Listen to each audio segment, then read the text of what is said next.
Here is Alvin Manley, 31 years old, just under 6 foot tall, weighed in at 253 pounds. He's 6-0-1 with 3 knockouts. His opponent is 272-pound Wallace McDaniel. He is 6'8", comes into the ring with a record of 4 wins, 5 losses. He's been knocked out 4 times and in 3 of his last 5 fights. Gerald Ritter is your referee. They're scheduled for 4 rounds. When I tell you to break, I want you to stop punching, take a step back, protect yourself at all times. Keep your punches up, touch your gloves, touch them up, let's go to work. 6'8", 272-pound Wallace McDaniel.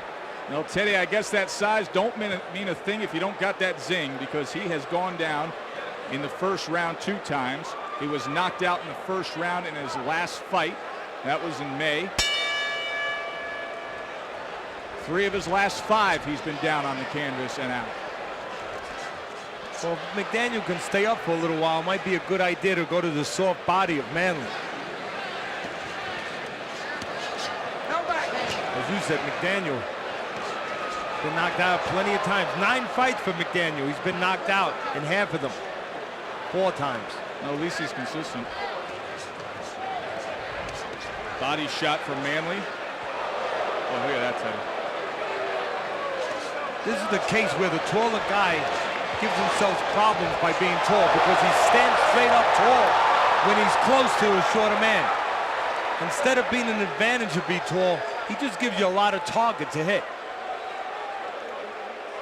Little Rock crowd just getting warmed up. They're watching an unbeaten local heavyweight, Alvin Manley, here against Wallace McDaniel. Still to come in our main event, they will see the rising star of this Mid-South, Jermaine Taylor, the unbeaten middleweight.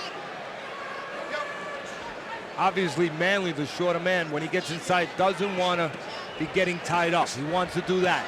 Wants to work downstairs and then upstairs. And there's a lot of upstairs with the tall McDaniel. And McDaniel gives you a lot upstairs by standing tall. Break, break, take a full step back. Box.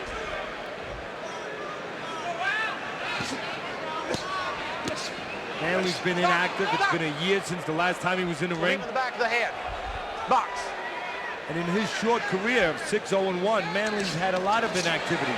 Early in his career, he was off for 4.5 years. Right now, Manley doesn't have to worry about working his way in with the taller man. The taller man doesn't know how to use his height. He allows Manley to get inside all the time like that. All Manley has to do is get inside and make sure he works. Body shots coming in from Manley. Break.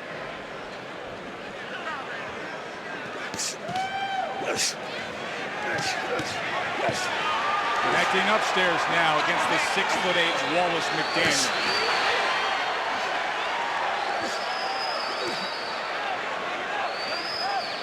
Break, break. Step back. All the way back. Don't push. You look at the condition, you look at the body of Manley, you figure the only chance for McDaniel is if Manley gets tired, because he has all that extra baggage around the trunk line. And maybe there's a chance Manley will wear himself out, tired, and McDaniel can come on. But the only problem with that theory is McDaniel fought 2.5 months ago, and he's 20 pounds heavier tonight. So doesn't look like he's in top shape, McDaniel. Time. Okay? Listen. Calm down, okay? Double the jab to get to him. Listen, baby. Double the jab to get to him. Alvin Manley from Little Rock, Arkansas. He's an unbeaten heavyweight in a 4-round fight tonight on Friday Night Fights against Wallace McDaniel. The big interest is the unbeaten middleweight that we are going to see in just a few moments. That's Jermaine Taylor in our main event. And this crowd here at Alltel Arena ready to explode when their hopeful future champion steps into the ring for our main event. Round number 2 between Alvin Manley and the 6'8" Wallace McDaniel. Being 6'8" is a big disadvantage for McDaniel. I know that sounds funny, but he doesn't know how to use his height. So he stands straight up, he pulls straight back, he allows shorter men to get in to punching range. And all the 6'8" does is give a lot of target for whoever's throwing at him. You hear the Little Rock crowd react as their hometown fighter was rolling on the canvas. Oh, look at this move, Teddy. Wallace McDaniel. I'm taking a point. Any more stuff? Hey, I'm taking a point. I mean, there's just no place for that. You got to start thinking that McDaniel's not doing it on purpose to get himself disqualified. Wouldn't doubt it at all. Brings that forearm in again over the top rope. Come on. McDaniel was knocked out in his last fight. He's not doing too well here. He's been knocked out 4 times in his career. Very possible that he wants to get out of there. Let him go. Back up. He actually won by disqualification back in May against Kelby Terrell. The same stuff here, as this fight has just gotten downright ugly, and Gerald Ritter's got to take control of this situation. Come here. 1 point. 1 point. 1 point. Now, Joe, that's the right thing by the ref. Over there. But if McDaniel's doing what I believe he's doing, it's not going to matter. He's looking for a way out, Teddy. That's not a deterrent. Yeah, He wants the night to be over. He'll do it again till he gets what he wants, which is out. Let him go. Much as Tyson did against Holyfield. You know, we're talking about a universe of difference with talent, but, you know, the great Mills Lane, he gave a warning to Tyson for biting the ear. What did Tyson do? He went out there and bit it again. And how about this? Wallace McDaniel looks over at Gerald Ritter, and when he does so, he gets hit. What does he do? More of the foul-filled rough stuff. This is a disgrace to the sport. He's not even respecting what he does for a living. Well, McDaniel, his last fight 2.5 months ago, he was knocked out in 1 round. He was 252 pounds. Tonight, he's 272 pounds. So it's safe to say, that McDaniel did not come in this fight in top shape. 20 pounds heavier than he was 2.5 months ago. Did not come here ready to win. And he's doing what he has to do to get out of here. Teddy, he just lost 2 more points from Gerald Ritter. He doesn't care. His object, his goal is to get out of the fight. He doesn't care about points. As I was saying about Holyfield Tyson. Tyson was told by Mills Lane, the great Mills Lane, after he bit Holyfield's ear, you do it again, I'm disqualifying you. That didn't matter. That wasn't going to do anything. He wanted to get out of the fight. I think McDaniel would like to get out of this fight.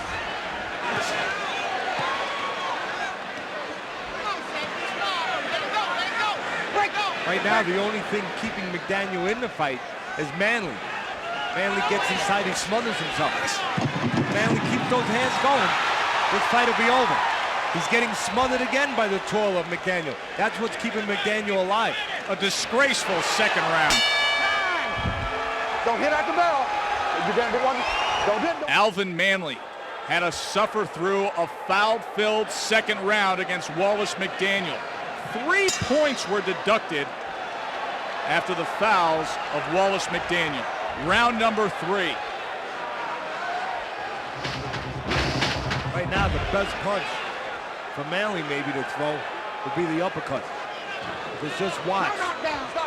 Watch how McDaniel, every time Manley gets close, McDaniel gives up all his height and leans forward.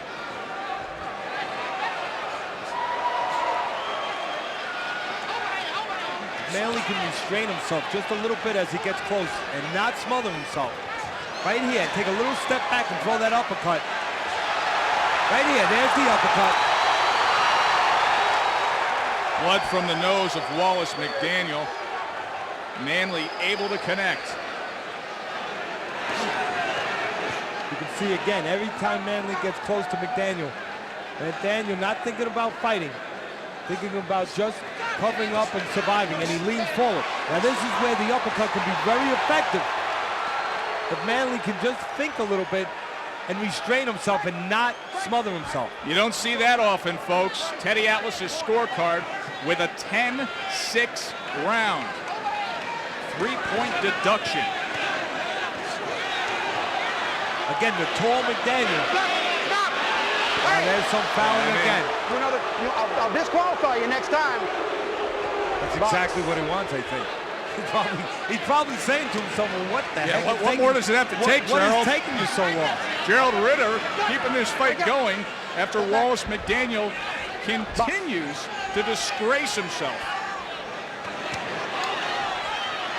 Now again, McDaniel, you can see not trying to do anything but cover up, hang in, see how much punishment he's going to take, and then he takes it from there.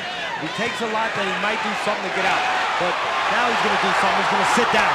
There's a technical knockdown. Wallace McDaniel. He doesn't want to be in this fight.